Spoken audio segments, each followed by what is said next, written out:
Sanding Syndeck underlayment is an optional step when there is a desire to have an extremely smooth and level surface.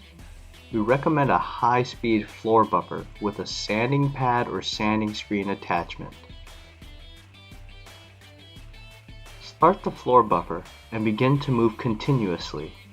Do not keep the floor buffer in one location for too long. Perform a slow to medium speed side sweeping motion. As you move to another location, be sure to overlap areas that were previously sanded. This large diameter of the floor buffer will help with finding high spots and quickly prevent cutting into low spots. The sanding pad or sanding screen should have a coarseness between 80 and 220 grit. 80 grit will sand and cut more aggressively than 220 grit will.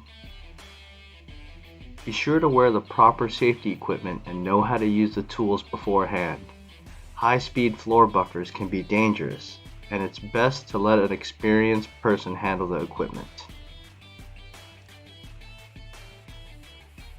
After sanding, it's important to properly clean the floor to ensure that the next product will have proper adhesion.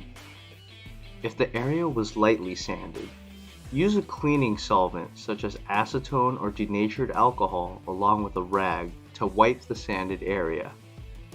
If the area was thoroughly sanded, the use of a shop vacuum may be needed prior to the use of a wipe down with a cleaning solvent. Start at the innermost area and work backwards. This method will assist with removing any oils and contaminants that may have been transferred from your clothes or shoes.